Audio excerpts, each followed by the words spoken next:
tranquila en el barrio. Después de preparar nuestra cena, nos damos cuenta de que la bolsa de residuos está completamente llena. Salimos a la calle para tirarla en el contenedor y al dar unos pocos pasos percibimos un olor nauseabundo, tanto que no podría venir de la basura, ni aunque hubiera 10 contenedores abiertos. Cuando nos acercamos a nuestro destino, escuchamos un ruido por encima de nosotros. Un batir de alas, fuerte y claro. La fuerte brisa que se levanta a continuación nos hace pensar que esas alas deben ser enormes. Giramos la cabeza en dirección al sonido, pero solamente vemos un cegador haz de luz.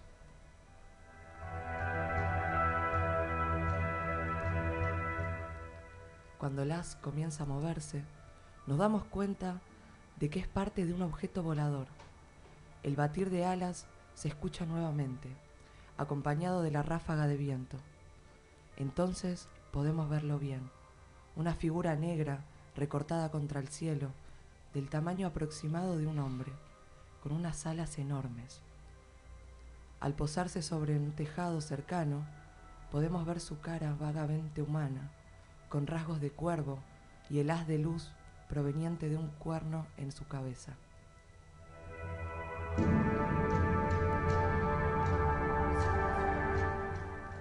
Nos vemos obligados a reaccionar rápido cuando la criatura alza vuelo nuevamente, dirigiéndose en picada hacia nosotros. Tratamos de correr, pero luego de unos pocos metros somos derribados por el imponente ser de la fuerza monstruosa. Unas afiladas garras desgarran nuestras ropas mientras tratamos de luchar con el peso de nuestro enigmático atacante. Sus gritos desgarradores y el infernal sonido de sus alas nos llevan al punto de la desesperación. De repente, y sin mediar aviso alguno, el pájaro humanoide se eleva, perdiéndose de la vista. Un grupo de vecinos que escucharon nuestros gritos acuden a nuestra ayuda. Al contarles lo que pasó, nos dicen que fuimos los únicos en ver a esa extraña ave gigante. Esto es Punto Cero. Muy buenos días, nos encontramos en una nueva edición de Punto Cero. Nos acompañan como siempre Gonzalo Flores y tenemos un invitado muy especial, Alexis Escolarazi. ¿Está bien, Alexis? Escolarici. Tenemos problemas técnicos. No hay problema, muchas gracias por invitarme. No, por favor. Bueno, antes que nada les comento, cuando son las 10:15 de la mañana, tenemos una temperatura de 13 grados, en toda la ciudad de Buenos Aires, humedad 77%. Bueno, Alexis, contame, ¿qué haces vos de tu vida? Contanos un poco de vos, ¿no? Por supuesto, soy ingeniero electrónico, trabajo en un laboratorio, hago vacunas. Es algo, sí, bastante interesante. Y bueno, creo que la vida de una persona normal, buscando un poco en la curiosidad y... ¿Qué será lo normal, no? En la vida de una persona. Es difícil determinarlo. Y bueno, ¿y qué te parece el tema que vamos a tocar hoy, no? Monstruos, ¿tenés idea? ¿Estás informado? Sí. Englobar monstruos es algo muy difícil porque no sabemos bien qué es un monstruo, a qué lo podemos llamar. Pero sí, desde muy chico la idea de investigar lo que no se plantea como algo normal o que no le interesa tanto al colectivo, más allá de, viste esto, o mira qué loco. Me parece que investigarlo es algo muy importante, que es algo que sale de lo normal y poder darle un punto de vista técnico a algo que casi siempre se sobreestima o que no se le da la importancia que debería darse. Me parece que es algo muy bueno y creo que acá lo podemos hacer. Sí, claramente. Además, yo creo que, disculpen, creo que el grupo de personas que se ocupa de investigar todos estos asuntos y bueno, nosotros que tenemos este espacio donde podemos también hablar y comentar los casos que traemos a la mesa, creo que si bien, no sé si es reducido, pero yo no conozco a tanta gente que... es un caso personal, ¿no? No conozco a tanta gente que capaz le interese tanto como vos decís y no es un tema tampoco del que hablan con seriedad o en algunos casos, ¿no? Claro, es por eso, la mayoría se lo toma como a la ligera. Sí. O sea, el colectivo piensa que, mira, pasó esto y queda ahí y no se investiga más allá de lo que te puede decir un noticiero o lo que puedes leer de refilón en cualquier revista. Es difícil encontrar un grupo de personas que te lo tomen en serio y le den una vista técnica o no, o sea, que no terminen al viste tal cosa o te pareció interesante esto, sino explorarlo más profundo y poder sacar una conclusión que pueda compararse con otras cosas que pasan, o por ejemplo buscar en sí una respuesta a lo que pasó, ¿no? Claro. Bueno, para eso estamos nosotros acá. Tenemos al especialista Gonzalo Flores. ¿Cómo estás, Gonzalo? ¿Cómo estás, Agustina? ¿Todo bien? Todo bien. Bueno, ¿qué caso nos trajiste para hoy? Ya de lo que venimos hablando. ¿El relato qué te pareció? El relato fue muy bueno y está basado en El visitante de Badmeter, que fue un caso de este tipo de criaturas a las que hoy vamos a llamar monstruos. Nosotros una vez en este programa hablamos de criptozoología, que es una pseudociencia que estudia aquellos animales que no están catalogados por la zoología, como el pie grande, el monstruo del lago Ness, etc. Pero en este caso de que vamos a hablar hoy, son monstruos, como en este caso del ser de Badmeter. Son criaturas que pertenecen, si bien al espectro físico, porque tienen contacto físico con la gente, tienen unas características que podríamos llamar hasta daimónicas. Generalmente tienen formas quiméricas, como en este caso que era una criatura con cabeza de cuervo y cuerpo humanoide y un cuerno que emanaba luz.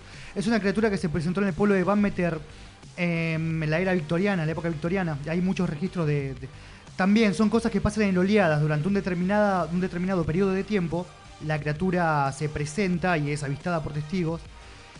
Y bueno, y eso creo que se entra dentro de lo que vamos a definir hoy. Estas criaturas que aparecen en algún momento determinado, que pareciera que hubiera un solo ejemplar de cada uno de ellos, no pareciera una raza de animales como podría ser el pie grande, y que tiene características extrañas. Uno de los casos que, por ejemplo, para tener en cuenta, es en Australia, cuando hablan de los bunjip. Los bunjip son criaturas que habitan en los pantanos y que tienen características.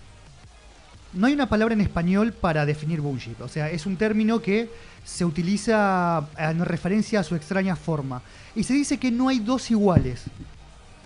Hay avistamientos, por ejemplo, de una de estas criaturas que tenía cabeza de tortuga, un cuello largo con crin, tenía cuerpo de búfalo, el peso de un búfalo y la boca llena de dientes. Hay otro, por ejemplo, que se lo describe con cara de bebé. O sea, para dejarlo claro, son criaturas que no necesariamente tienen que ser humanos, pero son mezcladas con otra cosa. En algunos casos sí y en otros casos no. Ahora vamos a ir viendo detalles. En el caso te contaba, por ejemplo, los bunjip, las criaturas también. Hay pinturas rupestres de los primeros habitantes indígenas de Australia que incluso los retrataban como pájaros gigantes, como hombres peludos, o incluso como lagartos gigantes. Y esto es un detalle importante porque en Australia existe un críptido. Los críptidos son estos animales que estudia la criptozoología, que se lo conoce como el megalania. Se supone que es un reptil con forma de un varano, como un dragón de Komodo, sí. Pero de 15 metros. Es un animal que existió realmente, es un animal extinto, existió en la zona de Australia, y se supone que hubieron avistamientos recientes de esta criatura. Y una de las formas que los australianos antiguos les daban a los bunjip era justamente esta, la de un reptil de 15 metros. Se presume que diferentes animales que ellos no pudieron identificar o diferentes encuentros que tuvieron con criaturas extrañas les daban el nombre de bunjip. Hay uno en particular muy impresionante que se vio en un parque del Sydney, el Centennial Park de Sydney en 1960. Tenía cabeza de gatito, lo describen así, cuello de tortuga y una cola con púas como si fuese un estegosaurio. ¿Sabes qué me hiciste acordar? Disculpa, a los Simpsons cuando mezclan al gato.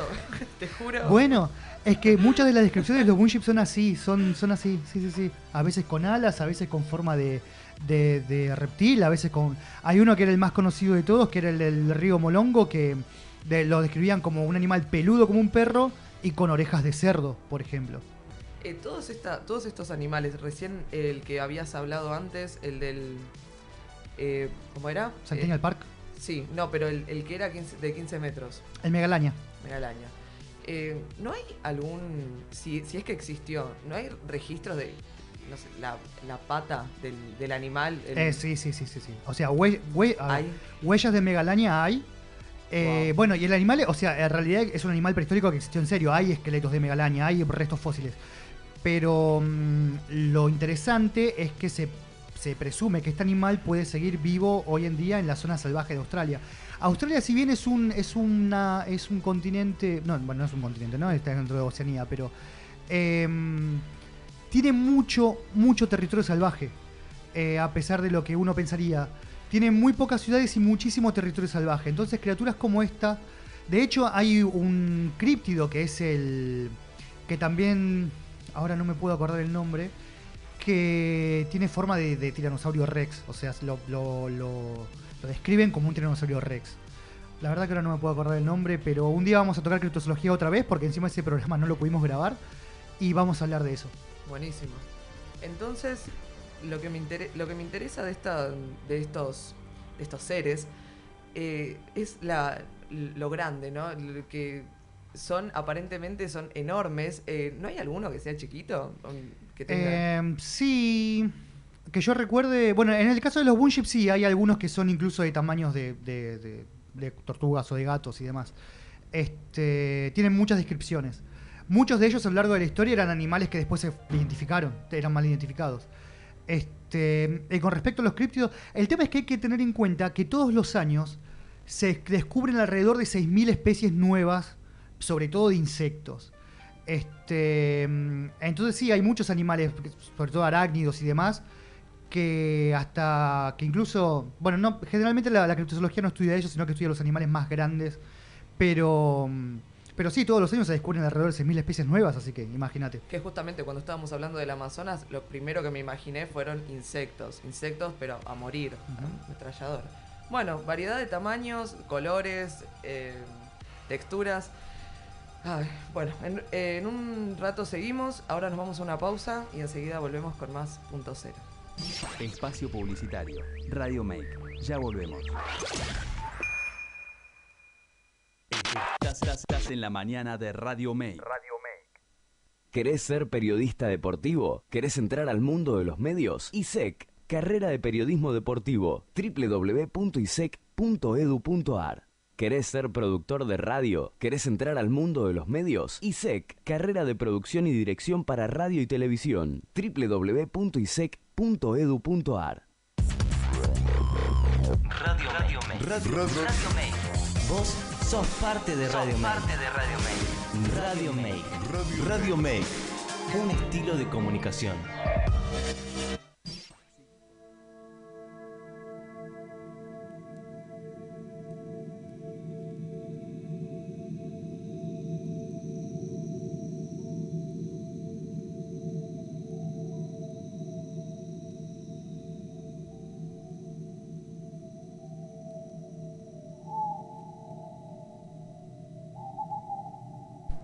Muy bien, seguimos con más Punto Cero. Agustina Ríos les habla y estoy acompañada de mis panelistas, Gonzalo Flores y Alexis Escolarici. Sí, disculpa, todavía no engancho bien. Muy bien, seguimos con más casos interesantes. Tenemos ahora el Diablo de Jersey. Gonzalo. Bueno, mira, el caso del Diablo de Jersey es muy interesante porque es una de estas criaturas quiméricas que se la describe como con piezas de diferentes animales. Y tiene una historia muy interesante porque se involucra la brujería. Estamos hablando el punto cero de la historia del Diablo de Jersey. Ocurre en 1735, en una región de Pine Barrens, donde vivía una mujer que se llamaba Mother Leeds. Bueno, Mother de Madre Leeds, ¿no? Sí, sí. Es el seudónimo que tenía. Ya tenía 12 hijos. Vivía en una zona muy boscosa, adentrada en lo que sería el pantano. Y tenía 12 hijos y estaba dando a luz a su 13º hijo. En el momento del parto solamente la atendió una matrona. Esto es una leyenda, ¿no? Imagínate, 1735. Sí, Estamos hablando del aspecto legendario de esta historia. Cuando alguna matrona estaba ayudándola a dar a luz, cuando ella entra en una especie de trance y estaban los amigos que estaban viendo aterrados y le dice que este va a ser un demonio. Claro que uno lo achacaría al dolor del parto y demás y a una cosa que dicha al pasar, pero apenas nació este ser, nació como un bebé, pero empezó a tener cambios al instante de nacer. La piel se comenzó a volver negra, comenzó a alargarse la cara, de la espalda dice que salieron 2 protuberancias que después se transformarían en alas, y las uñas de los pies empezaron a cubrir toda la punta, como si fuesen pezuñas. Y bueno, así se fue convirtiendo en la criatura que fue relatada ahora. Se dice incluso que este ser, antes de huir al bosque volando, mató a la madre y a la matrona que lo que le ayudó a renacer. Y esa vendría a ser la parte legendaria.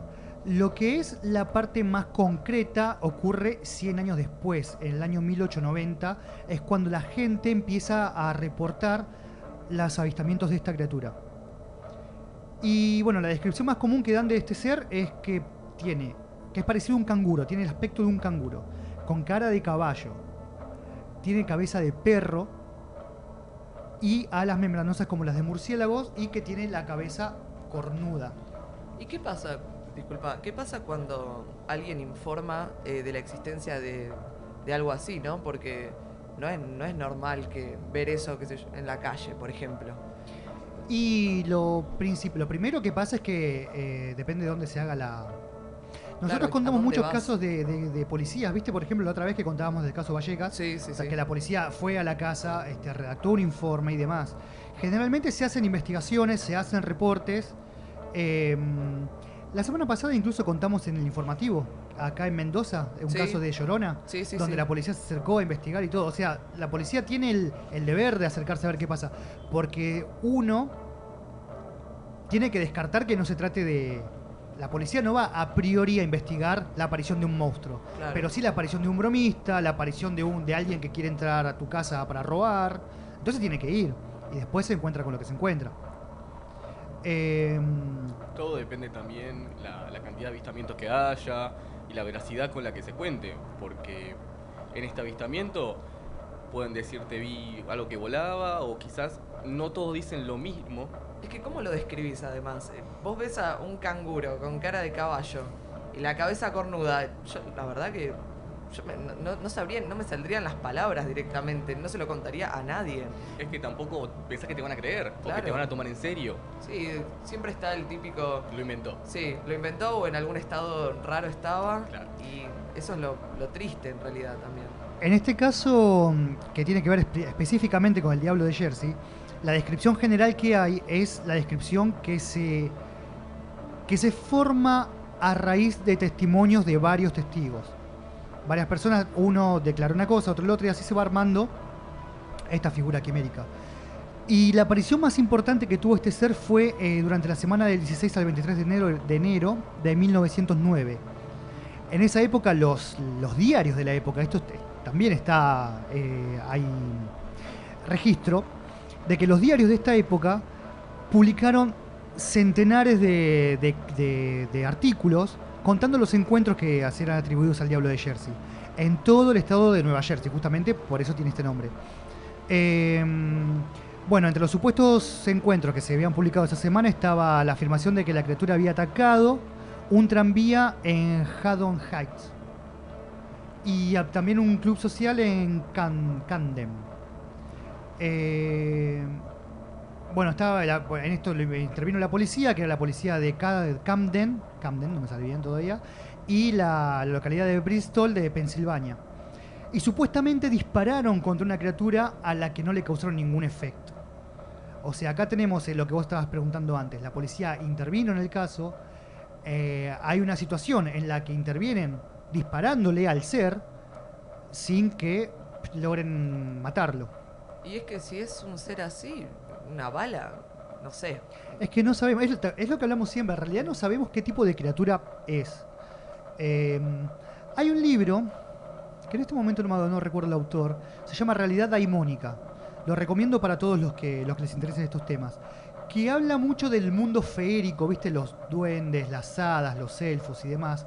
Y hablan de como todos estos seres, el autor les da este nombre de daimones, para englobarlos en una categoría, que es un poco lo que hablamos siempre en este programa, que no son ni una cosa ni la otra, sino que serían algo diferente tomando diferentes formas. Entonces, en realidad, este tipo de criaturas no sabemos que, para mí es lo más probable, que sea una máscara de otra cosa. Claro, eso te iba a preguntar. La finalidad de estos seres, ¿cuál sería entonces en nuestro...? También lo habíamos hablado. El ridículo, el absurdo, en estos casos, es una constante. En realidad, estas criaturas hacen cosas que no tienen lógica, no tienen ninguna razón de ser. Y, por lo menos desde nuestro punto de vista, tenemos que tener en cuenta que son criaturas, en el caso de ser inteligencias, de una inteligencia completamente ajena a la nuestra. Por eso, no digo ni superior ni inferior, ajena. De manera que nosotros no podemos comprenderlas, porque no siguen nuestra lógica. También es interesante plantear cómo reacciona uno a esto. Sí, es que eso es lo más... Sí, porque hay gente que se puede asustar o le puede disparar con la idea de, no sé, lo voy a matar, o hay gente que quizás lo quiere correr para ver qué es, o sacar una foto hoy en día con las redes sociales, subirla, o sacar una prueba de que me van a creer porque vi tal cosa, y te pones a pensar, veo esta criatura, me va a matar, corro, me asusto, trato de seguirla. Sin ir más lejos, en YouTube pones pomberito y hay un montón de videos de supuestos pomberitos. Yo vi uno que, la verdad, no tengo idea si fue real o no, pero era una persona muy chiquita corriendo. No sé. La verdad, si eso fue en serio, yo me asusté. Tenemos que buscarlo y subirlo al Facebook. Sí, hay que buscarlo. Sí, tenemos que ponernos las pilas con las redes sociales también para subir videos de este estilo, porque después no encontré el usuario que lo subió para preguntarle, así en una charla más amena, disculpa, ¿esto es verdad o lo inventaste o lo digitalizaste? Porque también está eso, que uno capaz ve un video y no sabes si lo digitalizaron, lo hicieron, está trucado.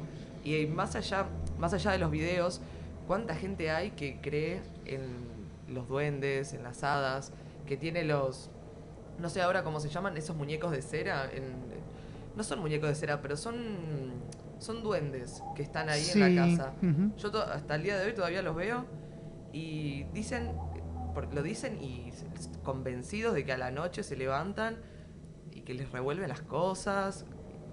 Todas esas teorías que no sabés, ¿viste? Hay mucho que alimenta el folclore popular. Lo de los duendes es conocido por todos y creo que es alimentado también por todos. Desde los duendes de jardín, los que están adentro de tu casa, que siempre de noche si tenés un duende, aunque sea un chiste o también de verdad o por creencia o no, o por burla también, cuidado que se va a la noche y va a cobrar vida. Entonces más que nada también por eso.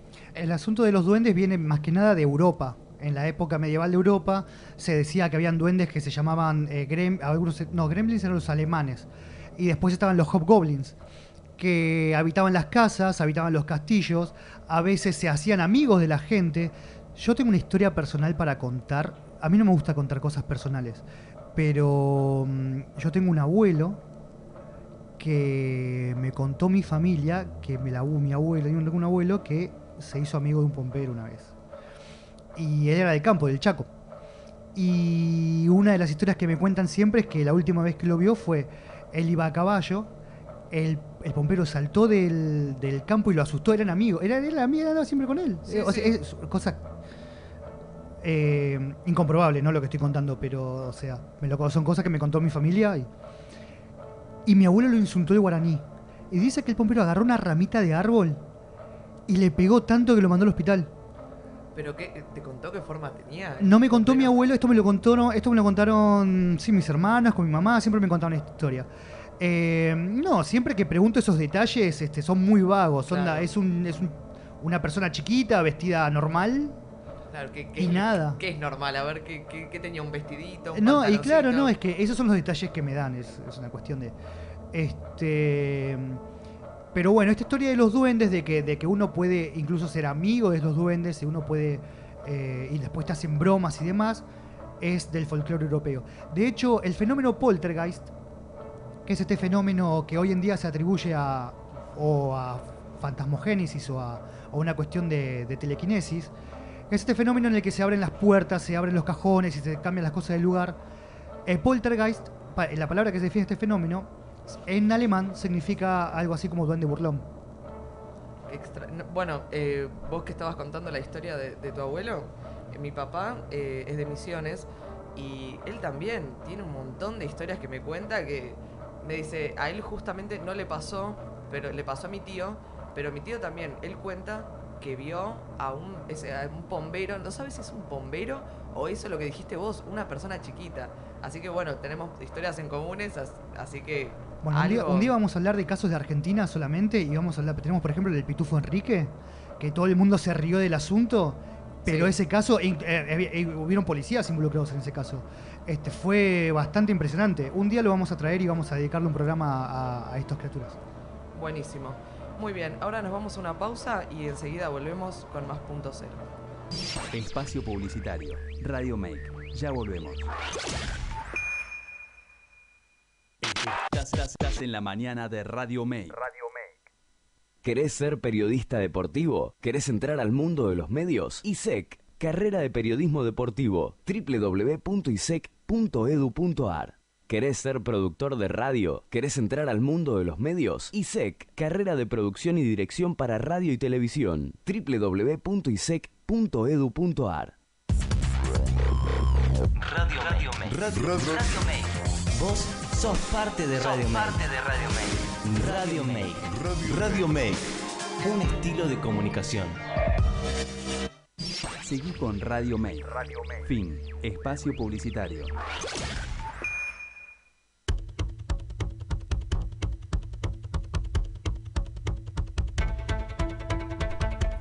Aldeanos aseguran que un duende secuestró a una niña de 4 años.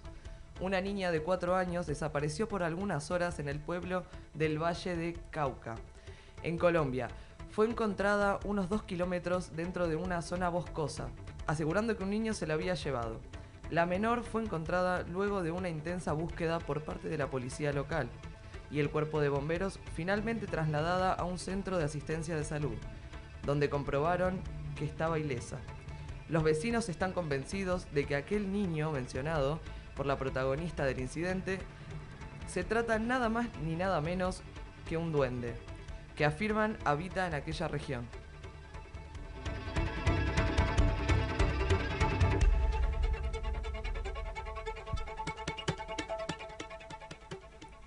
Arqueólogos descubren a un niño vampiro. El hallazgo fue realizado en la necrópolis dei Bambini, necrópolis de los niños, situada en Lugano, Inteverina, en el centro de Italia. Se trata de los restos de un niño o una niña de 10 años, enterrado con una gran piedra en la boca. David Soren, arqueólogo de la Universidad de Arizona y autor del descubrimiento, afirmó a National Geographic España que el ritual pudo haber estado orientado a evitar que el cuerpo se levantara de su tumba, de acuerdo con la antigua creencia, según la cual los muertos podían salir de sus tumbas para contagiar y atormentar a los vivos.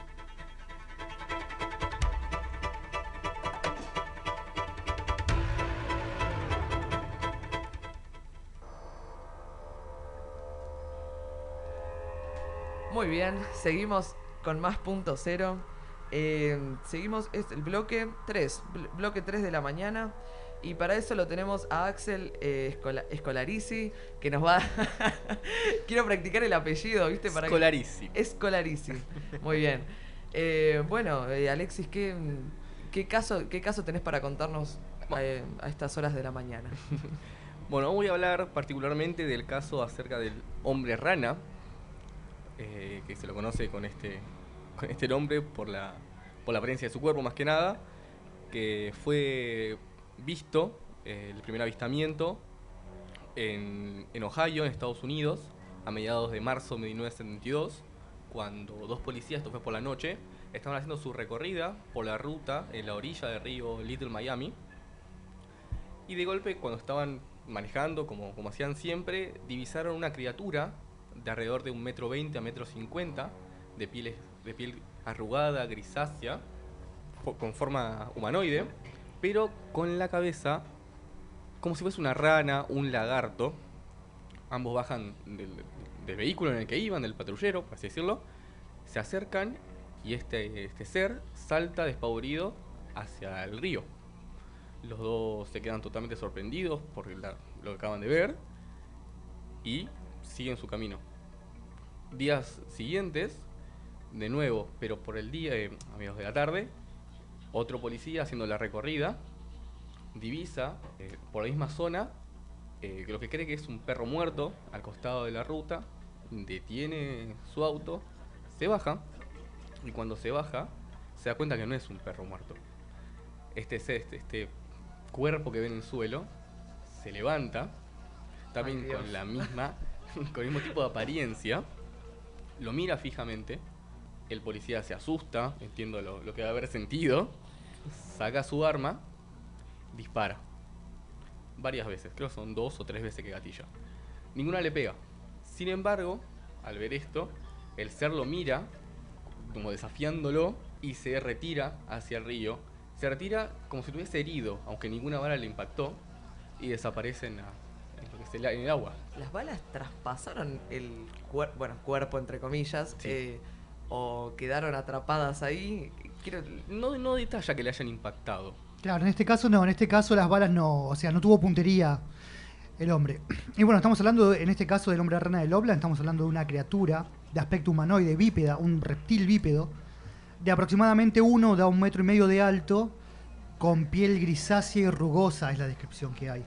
Y no hay muchos casos de esto, por eso también, si bien esto sí podría ser una raza de animal, entraría más en lo que es un críptido, al no haber tantos casos y los casos que hay están circunscritos en una zona muy específica, salvo uno de ellos que es en Cincinnati.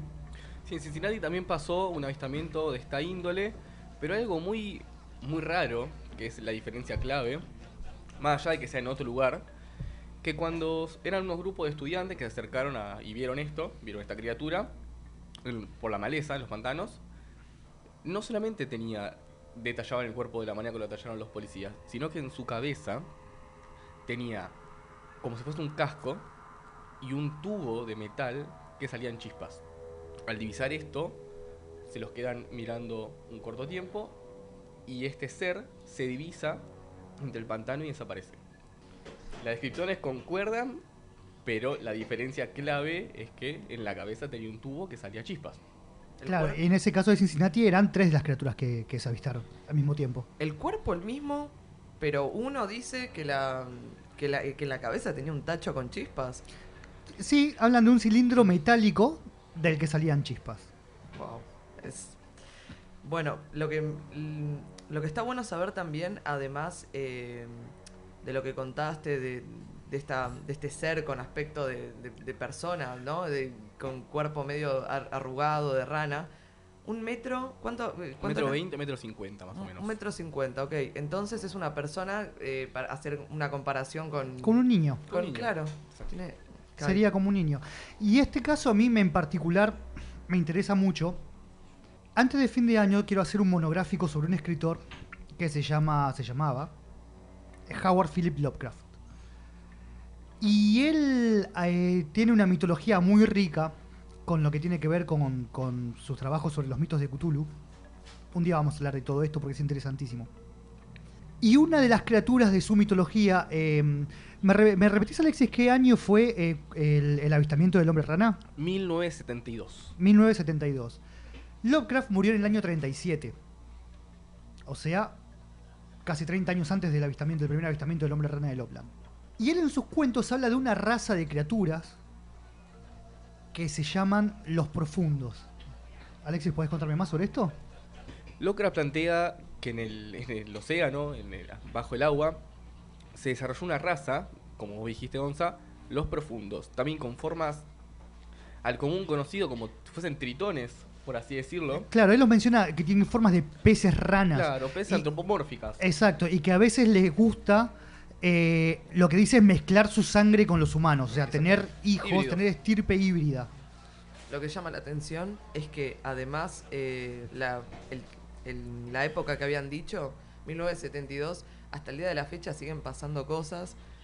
O sea que ¿qué es lo que pasa? Entonces, se repite, es que algo hay de este estilo. Bueno, mirá, durante el programa pasado, que estábamos con Maximiliano, que le mandamos un saludo a Maximiliano, no pudo venir hoy. De paso. Perdón que te saludamos tarde, Maxi. Yo igual lo iba a saludar al final del programa, pero lo saludamos ahora también. ¿Sí? Ok. Hicimos el programa sobre las películas de terror que tienen que ver con casos reales, que están ambientadas en casos reales. Y Maxi me planteaba una cosa que le llamó la atención a él, que yo no me había dado cuenta, que muchos de los casos que estábamos hablando ocurrían en los primeros años de la década del 70. Este caso del hombre rana es del 72. Y yo en ese programa le comenté a Maxi que hubo un año en la ufología que se lo llama el año de los humanoides, que es el año en particular en donde se vieron más casos de humanoides, más explosivos, de las formas más extrañas, y fue el año 73. Y un día voy a hablar específicamente de ese año, vamos a dedicar un programa a eso en particular, porque a mí esto me da la pauta de que en esa época estas inteligencias empezaron a presentarse de formas variadas, probando cuál era la forma física que mejor les convenía para estar en nuestro ambiente.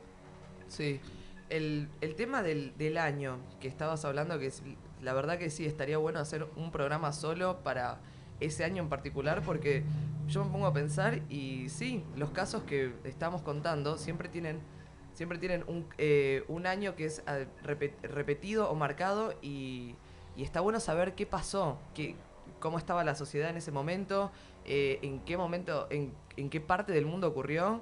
Y bueno, y todas esas preguntas que siempre tenemos y que por lo menos yo, que ustedes, bueno, me informan a mí de estos temas y me interesa siempre estar informada, son preguntas que uno se hace siempre. Muy bien, ahora vamos a una pausa y seguimos con más Punto Cero. Espacio publicitario. Radio Make. Ya volvemos.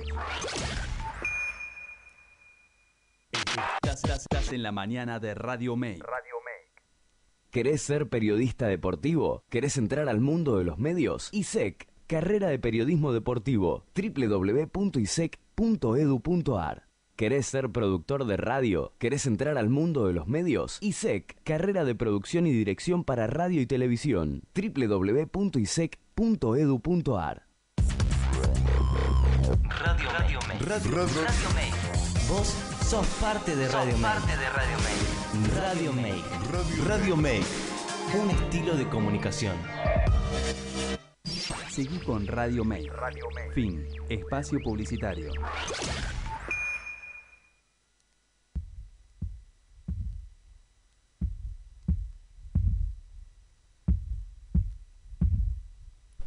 Muy bien, seguimos con más Punto Cero, cuarto bloque de la mañana. Y tenemos otro caso también interesantísimo. Gonzalo nos va a estar contando. Gonzalo, el monstruo de Flatwoods. Este caso en realidad no entraría dentro de lo que estamos hablando hoy como monstruo, pero es de mis favoritos. Como todo nerd, tengo mis casos favoritos y este es uno de ellos. Y el punto cero de este caso es el 2 de septiembre de 1952. Ocurre al sur del estado de Virginia, en el condado de Braxton, Estados Unidos. Había unos hermanos que son Edward y Fred May, estaban jugando al fútbol con un amigo que se llamaba Tommy Hyer. Y en un momento presenciaron lo que fue una bola de fuego cayendo y adentrándose al bosque. Este caso es muy particular porque en realidad esto entraría en la categoría de lo que sería humanoide, pero ahora vamos a ir desplegándolo un poco más. Los chicos se dirigieron a su casa pasando por la propiedad de un granjero que se llamaba Bailey Fisher. Les comentaron a los chicos lo que pasaba y pronto, mientras ellos iban a su casa y van avisando a los vecinos lo que había pasado, se juntó una comitiva de chicos y vecinos que se adentraron al bosque a ver qué había pasado. Ellos pensaban que había caído un ovni, ¿no?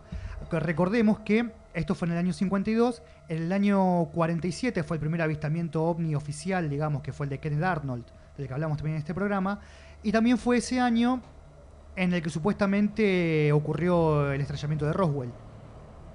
Esto ocurre 5 años después. recién empezaba toda la investigación que tiene que ver con la ovnilogía. Y los chicos se acercan al bosque. Antes de acercarse, cuando se van acercando, iban con un perro. El perro se asusta y se va corriendo con la cola entre las patas. Y empezamos con esto de la fenomenología que ya es habitual.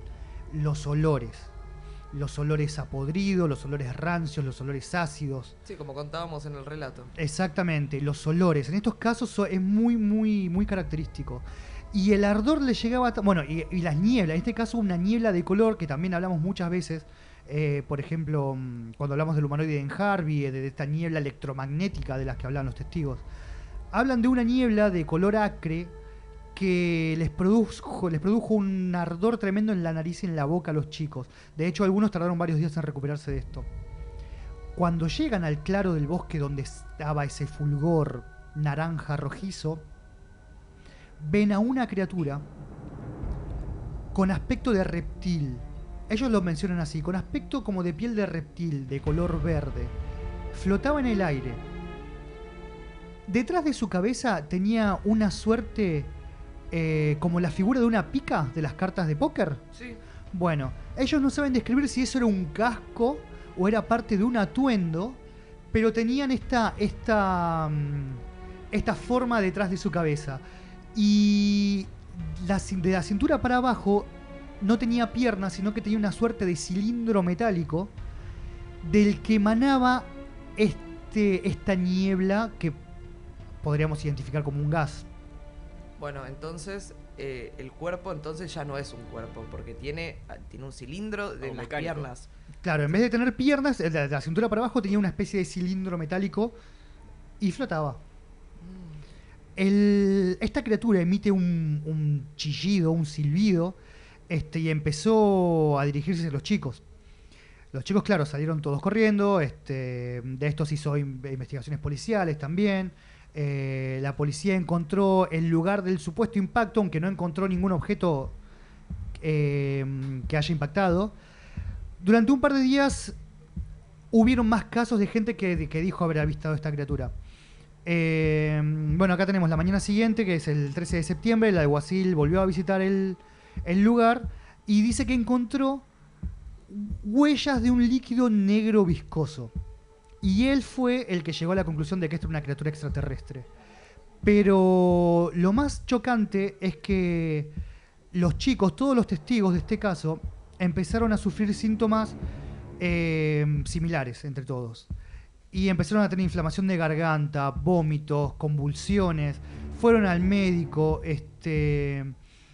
y los doctores encontraron que los síntomas que tenían eran muy parecidos a la gente expuesta al gas mostaza. Uno de los testigos resultó más afectado y bueno, se complicó su cuadro y tuvo que recibir tratamiento psicológico. ¿Qué es el gas mostaza? El gas mostaza es un gas que se usa en la guerra, es un gas químico, bueno, ahora está prohibido, ¿no? Pero en dosis muy altas lo que hace es que todos los músculos del cuerpo se contraigan al mismo tiempo. Y provoca la muerte, está hecho para eso. Muy raro además que a todos los que fueron testigos les haya pasado. Bueno, como dijimos también en el programa anterior, cuando estábamos hablando de la casa del samurái, por ejemplo, que todos los que lo vieron después terminaron muriendo. Monje. Bueno, el monje. En este caso pasó lo mismo. En un lapso de entre 10 y 20 años, todos los testigos fallecieron de cáncer. Wow. No, todos. Increíble. Además, las descripciones que cuentan, que ellos dicen, son parecidas a las cosas que no sé, que uno sueña, por ejemplo, y que después decís, no sé, soñé que había algo que tenía cabeza de tal y piernas de tal, y no es algo como que podés ver en la vida, en la cotidianidad. Es el absurdo total. Sí, es que es increíble, sinceramente, porque no le encontrás, aparte que no le encontrás cordura, porque yo, es que siempre pienso lo mismo, yo me desquicio, yo veo algo así, no podría hablar, no me saldría ni siquiera decir una descripción, como pasa también en los casos del pomberito y cosas más urbanas que tenemos nosotros. Las descripciones, bueno, vagas que hay, qué sé yo. Dependen de la persona también. Y sí, muy bien. Bueno, muchos casos para esta mañana, muy interesante programa. Como siempre nos quedaron cosas para contar y comentar, pero bueno, en próximos programas lo estaremos haciendo. Le mandamos un saludo enorme a Maximiliano Fernández, nuestro panelista, que bueno, hoy no pudo venir. Maxi, te mandamos un beso. Agradecemos al equipo de operación, a Lourdes y a Maxi también. Y bueno, chicos, a Gonzalo y Alexis, muchas gracias también por estar. Soy Agustina Ríos, esto fue Punto Cero.